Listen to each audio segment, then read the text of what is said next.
Hey guys, Scott here. Most of you probably know I started my career as a content creator due to Dark Souls. All of my most popular videos are Souls related, and I met my wife because of Dark Souls. It's safe to say I hold the Souls series in extremely high regard, which makes the title of this video maybe sound like something I shouldn't be saying, but it's true in my opinion. I legitimately believe Lies of P is a better Souls game than some actual Souls games by FromSoft. Now, I jumped on the Lies of P train very late, having beaten it over 2 years since it came out. This does mean that the game I played had several patches of quality of life and a very well-made DLC, but I'll be talking about only the base game for most of this discussion. Now, to ensure recency bias wouldn't be an issue, I actually recently played through and streamed the entire Souls series back-to-back in chronological order, from Demon Souls all the way to Dark Souls 3. I didn't play Elden Ring because not only had I already played it pretty recently, but I'm just not even going to pretend that it's not the best game out of all these games I'll be discussing today. I think it's fair to acknowledge that the earlier Souls games should be honored for literally creating a new genre of video game while simultaneously understanding that some aspects of the earlier games have not really aged super well. I am critiquing all of these games in the current world that I live in right now. To make it crystal clear where I hold Lies of P in terms of ranking, here's how I would rank all of the Souls games. Demon Souls is at the bottom for me. I know it's revolutionary and I can respect it for what it does, but without the nostalgia to boost it, it's simply the most limited and dated Souls game with a large number of very jank and tedious moments, while also not really having any very memorable bosses, with a few exceptions like Flame Lurker and False King Allant. I understand if Demon Souls was your first game, you'd heavily disagree with this, and that's fine. Just remember, I'm viewing all these games equally as if they were released today and rating them on today's standards. Objectively speaking, I'd have to put Dark Souls 2 next, even though I personally view it higher because of how much I love the PvP in it. The DLC's elevated the game a lot, but since I'm only discussing base game content, Dark Souls 2 is definitely the black sheep of the Souls family for a lot of very understandable reasons. I also need to reiterate, not a single game on this list is bad. We are literally discussing which diamond do you prefer. That being said, Dark Souls 2 has by far the worst world design out of any Souls game and a lot of extremely underwhelming bosses. But it also had several extremely cool bosses and paved the way for many modern Souls mechanics. It also, to this day, has the best New Game Plus system out of any Souls game, and I don't understand why modern Souls games are not replicating what they did. Now, this is probably the first hold up, what the fuck did you just say moment in this video, but I would put Dark Souls 1 next, nearly tied with Dark Souls 2. Yes, the world design in Dark Souls is completely unmatched, and every single one of us had that what moment coming down from the Undead Parish to Firelink Shrine. But I feel like every single person that says Dark Souls is the best in the series suffers from a rare health condition in which they can only review games based on the first half of those games. The second half of Dark Souls, frankly, just kinda sucks. It's really not that good, and it's clearly just straight up unfinished in several regards.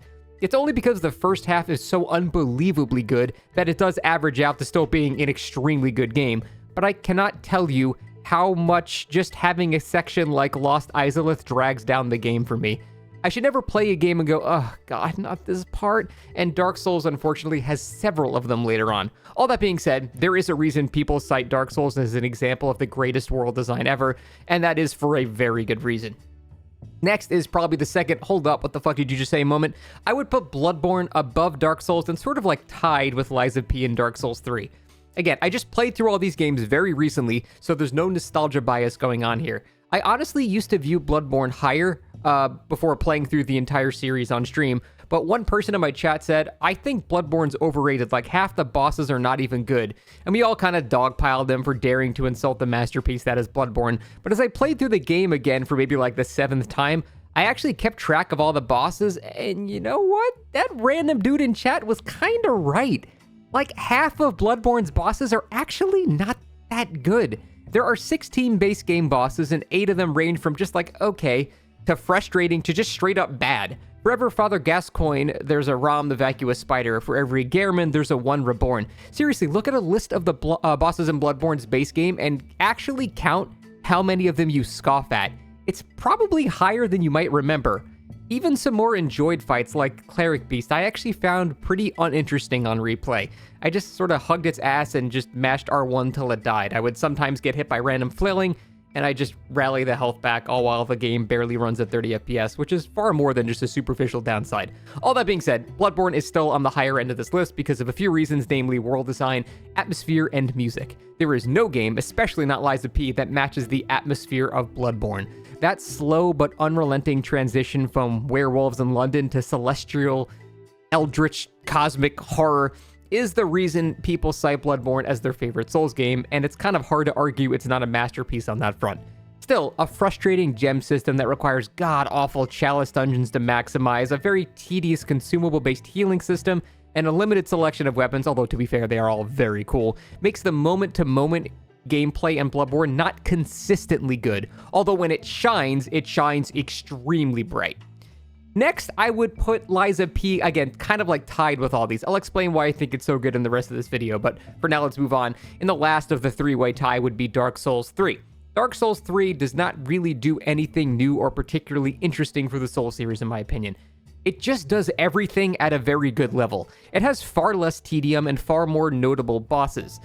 The online mechanics are fun, everything about the game is just very well made. It doesn't really reinvent the wheel or set a new standard, it just does everything that the Souls series does very well. Which, ironically, is how I describe Lies of P. It doesn't reinvent the wheel. While it does have its own mechanics that set it apart, one of the main reasons I found Lies of P so enjoyable is it minimized the amount of bad moments the other Souls games have. It's like a consistently good game all the way through. Looking at a list of the base game bosses, I liked almost every single one. Ironically, only disliking the final boss, which unless you do a specific ending, which I actually got on my first playthrough, and that actual boss was actually really cool. Now, to be fair, let me start with what Lies of P doesn't nail as well as FromSoftware's series does. For one, I touched on it a bit, it's the world design. Lies of P is more like Dark Souls 2 in the sense the world space you play in feels like a world that was created for a video game, while the rest of the Souls series feels like a world that sort of already existed and you get to explore it. There is absolutely a key difference in determining the overall vibes of a game, and I do feel like Lies of P has a bit too much video gamey locations, be it with surprise enemy placement or very convenient but welcome shortcuts.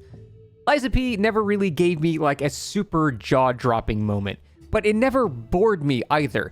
But every Souls game has that one moment where you're presented with some location or vista or something, and you just have to stand there and just look at it. For example, Lies of P doesn't have like an Anor Londo moment, an Irithyll moment, a Limgrave moment, a Siofra River moment, a Liurnia moment. Okay, literally everything in Elden Ring. God, that game is good. Now, in terms of music, Lies of P is fine. I will admit, I don't actually find the Souls series to have truly masterpiece-level soundtracks on the level of like Expedition 33 or Nier Automata, for example.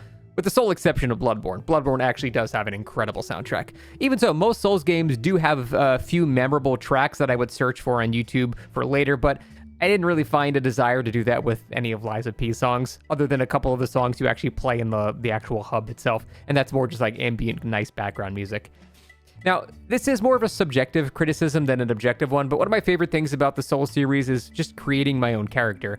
Like, sure, you can have your own build on Lies of P, but you are and always will be playing the character P. It's a minor nitpick, but if I want to make a giant blueberry abomination as my character, let me do it, you know? In terms of build variety, I'd say the Souls series comes out slightly on top.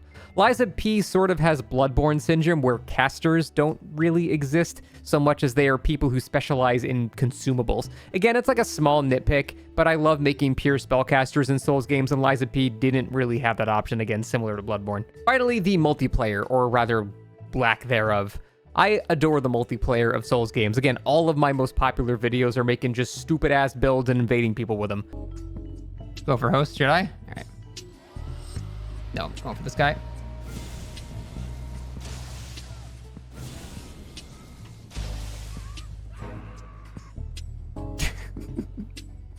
Lies of P has just no multiplayer. To some, this is actually a benefit as they utterly hate invasions, and that's fair. To me, though, you still lose a sense of community when you don't have things like messages and bloodstains on the ground.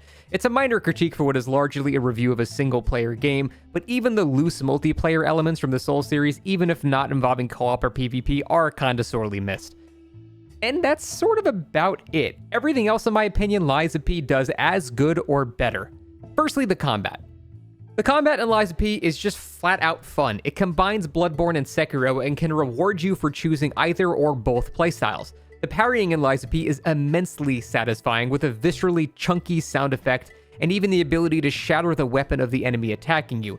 It really shows how important visual and audio feedback is in determining how good a game feels, because parrying a full combo into that meaty thunk feels, and this may be sacrilegious, even better than Sekiro's parrying.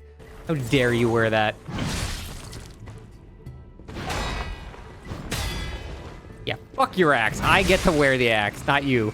A remarkable part of Lies of P is you actually don't have to parry at all, a single time, to beat the game. Dodging, despite what a lot of people have said, is an entirely supported playstyle, and there's character upgrades that improve your dodging, while there are also amulets that allow you to do things like dodge fury attacks, which are like these unblockable, un-iframeable attacks. Now, Fable arts are basically Ashes of War from Elden Ring, or weapon arts from Dark Souls 3, and they are all, for the most part, very fun to mess around with. But it's anime, look at it! Dude, she even has like the classic samurai blood wipe and then the fucking explosion in the background. The game lets you stick a wrench handle at the end of a spear or a giant cleaver at the base of a dagger. Now, the handle of the weapon determines what stats it will scale with and the moveset of the weapon, and the actual weapon portion determines the main Fable art, its speed, damage, and stagger potential, and more. It's a really fun and unique system that the Souls games do not do, and I've yet to meet someone that doesn't find the system very fun to mess around with. Then there's the bosses. I loved almost every single boss of Lies of P, and that is an impressive ratio of success, because even Elden Ring, in my opinion, has a worse ratio of good to bad bosses. Although, to be fair, that is just because the game has an utterly ridiculous amount of bosses. Still, there's like no Dragon God, no Bed of Chaos, no Ancient Dragon, no Ram the Vacuous Spider. Again, the worst boss in the base game, in my opinion, is Simon Manus, a potential final boss, and even he was only just kind of annoying because his attacks make him roll away from you, causing you to have to sort of chase him around, kind of like the Elden Beast from Elden Ring. Still, there was not a single point during the entire game I was thinking, yeah, this sucks, I hate this. And that's just sort of a statement I can't make about any of the Souls games except maybe Dark Souls 3, which again was overall just a sort of jack of all trades and didn't really lack in any key areas. Now, the difficulty felt kind of just right in my opinion. The boss that took me the longest on my first playthrough was the King of Puppets, but it's such a fun fight that I didn't really mind losing for like an hour. That is to me the sign of a really good boss. They will beat your ass over and over for hours, but you're still loving the experience. Even Elden Ring has bosses I can't say that for, like Promised Consort Radahn and Melania Blade of Mikola, who often have a move or two that is just almost deliberately frustrating in terms of design. At least they nerfed Radahn since I last played, but still, Lies of P pretty keenly balances between very difficult and very fun, and it's fair the entire time. By far my favorite fight in the base game was Luxasia the Complete. I think that's how you say that.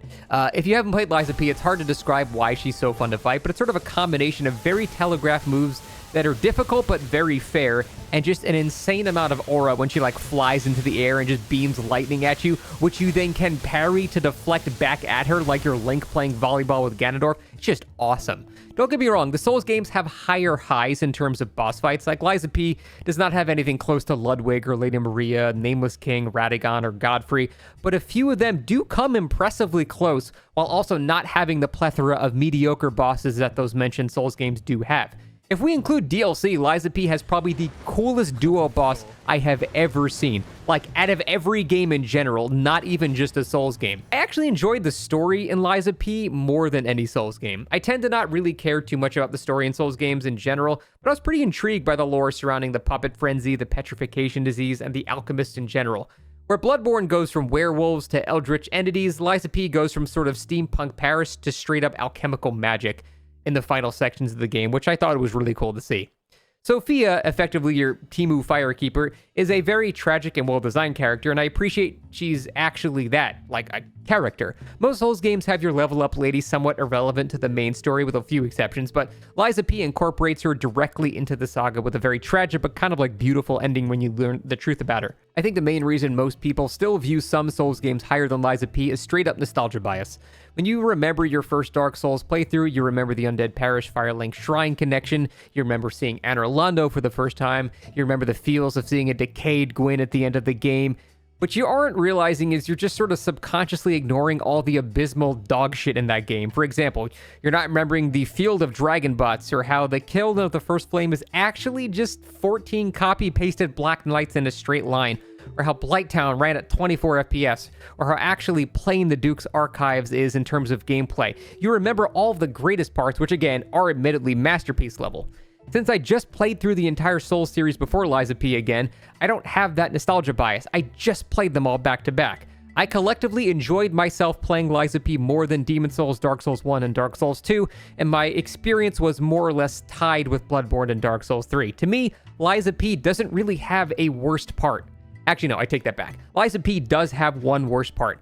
Luckily, it's easily fixed with a 16 kilobyte mod, but holy shit, can Gemini shut the fuck up? I hate this character. I hate him so much. He contributes absolutely nothing to this game. He is literally the Focus M meme, except unironically done as a character. All he does is explicitly describe things that you're already aware of. You'll come upon like a grave of puppets and it'll go, wow, look at that grave. Are those puppets? Who would do this? Like, dude, shut the fuck up. I got it. I can see it. I can see it with my eyeballs. You don't have to tell me the thing I am currently looking at. Useless piece of shit Navi that just ruined the vibe of some areas. Thank God I found a mod to mute him. Rant over. I think that's really the way to summarize why I view Lies of P as above some of the actual Souls games. Nostalgia aside, it just simply has less bad parts and more good parts than the earlier Souls games. It doesn't have more jaw-dropping, memorable parts, but if I were to make like a graph detailing average fun during the course of the entire game, it would actually end up higher than half of the actual Souls games. Now, that's just how I view it, sort of like mathematically. You are completely within your rights to just prefer the vibes of the Souls games more. Now, I tend to think vibes are just not enough to cement a rating on a game, but I completely understand those that do rate things based on that. The vibes of the Souls games are just always immaculate. There is just no denying that. But to me, there's no denying I simply had more fun playing Lies of P than like half of the Souls games. So much so that I wouldn't even call it a Souls-like. I would call it an honorary Souls game. That's it. Thanks for watching. See you next time.